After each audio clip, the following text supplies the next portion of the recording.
Hello and welcome to EvilGinger Miniatures, where I'm coming to you from the bedroom at the beta site, where I'm recording hopefully so that I can actually get an EvilGinger Tuesday up on Tuesday. It is always something of a struggle.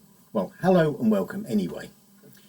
Today I will be talking about one of the games I picked up at Crisis the other weekend, literally, and I will be discussing Baron's War, which I had a good read of at the Sunday following Crisis and have started building warbands. I have a couple of things I need to ask on the forum, on the Facebook group or forum, about rules interpretation, but other than that I think I'm getting there with it, and I'm looking forward to creating some small 500 point retinues to be able to go around and demo it. I've already got loads of scenery for this sort of period, sort of early medieval.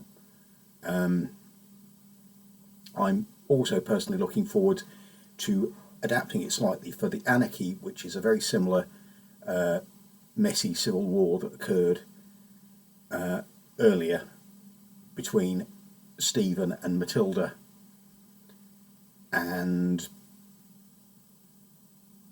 again I think fits the individual retinue scrapping it out format, or small groups of retinues scrapping it out format. I'm also rather fond of the Cadfael books, which are set in the period of the Anarchy, so that's another possibility, and I want to be using the Victrix stuff for that because I think they work very well for that period, and I also want an excuse to paint some Victrix, which this will be. Anyway, Baron's War, this is the second edition. I had a look at the first edition and wasn't particularly anything with it because there are very many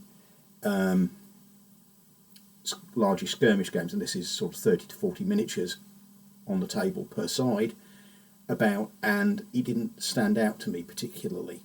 This one, the second version, is very much more polished, does everything the first edition did, and has a bit more of a attractive factor as far as I'm concerned. There's a couple of, as I say, there's a couple of rules clarification, but it's beautifully presented, it's clearly written, it's obviously been designed by a wargamer to make sure that anything that wargamers' usual issues with reading stuff, reading comprehension, it can be very good with wargamers. It could also be remarkably poor in specific situations, like they don't like the way the rule reads and they want to change it. No, that's probably being a bit bitter, but this one I got from Sander at Crisis, and I'm very much looking forward to playing it. Probably doing two generic, a red and a white warband, or a red and a blue warband, and getting some of the people at the local club to play with them, or arranging events at Books and Banter where I can get them on the table as demos. Probably be doing that on a Saturday.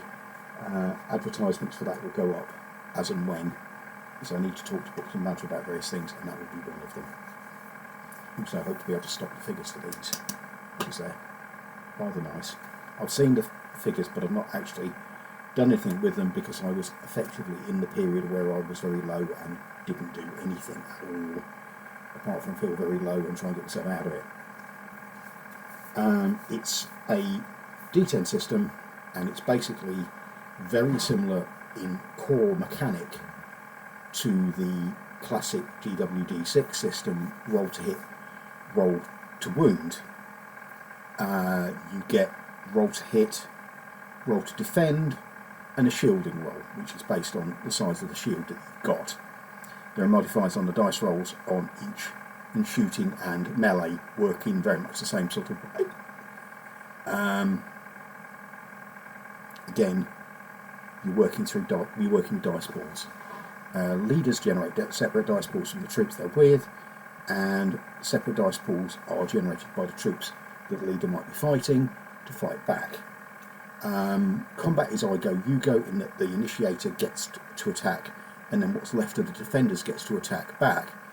This is a thing I'm not necessarily a fan of all of the time, but I think it works here, where you're dealing with very small groups of troops, sort of 5-6s, though it probably could go up higher than that, but you're limited by a coherence factor which means that troops have to be within 2 for infantry or 3 inches of a chosen core figure.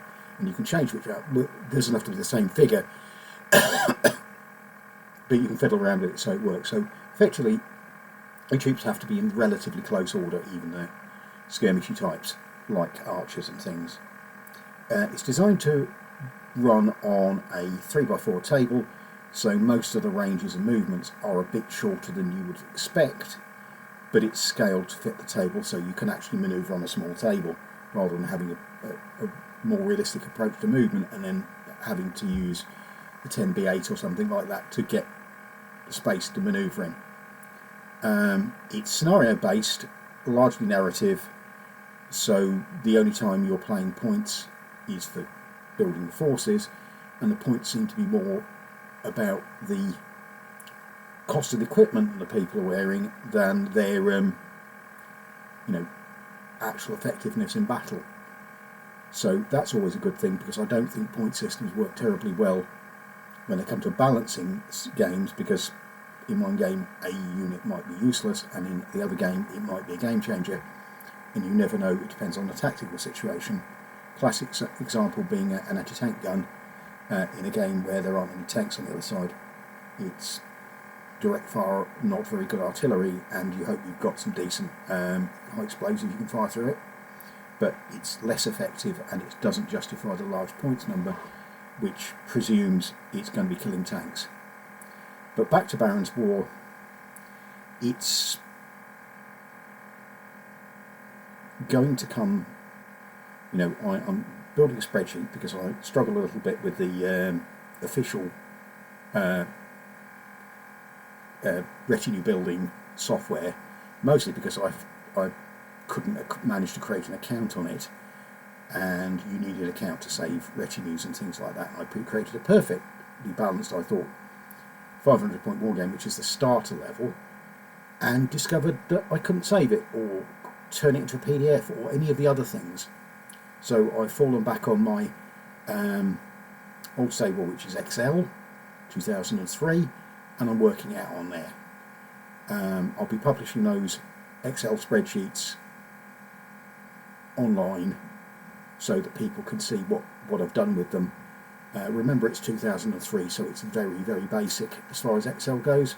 We are several editions further up the way than that, but 2003 I own, and I resent buying stuff I already own. I hope you understand my layout. I will prettify it so that it's easier to read before I publish everything, because, as I say, Excel at that age stage can do some very nice layout stuff, with tables and things. So that's how I'll be doing it. I'll be filming or photographing the 500 point retinues I'm painting for each side. I'm trying to get them to have a different theme, each from each. I'm after a fairly elite one and a larger, less elite one. The retinues suggest that 10% of the units are green, and I'll be going with that suggestion. I'll also be using pre-generated leaders rather than the very nice character builder that's in here. It's called, see, I can't see it here with my note, but there's a system for building your leader, and he can be anybody that you like, or she can be anybody you like, because remember, at this period, whilst women didn't generally go into battle, if your husband was away fighting somewhere else and the enemy came and attacked your castle or your manor, it was the lady of the manor's job generally to coordinate their defence, if not actually fight in it directly. So she might count as a not particularly experienced fighter, but with all sorts of other bonuses, with the usual bonuses of the rank of leader that her husband was. So again, there are some pretty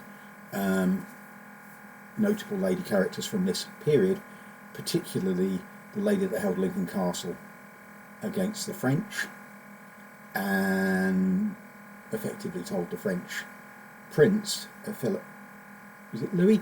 Prince Louis, who's got a character in this book, to go away when he asked her to Surrender Lincoln.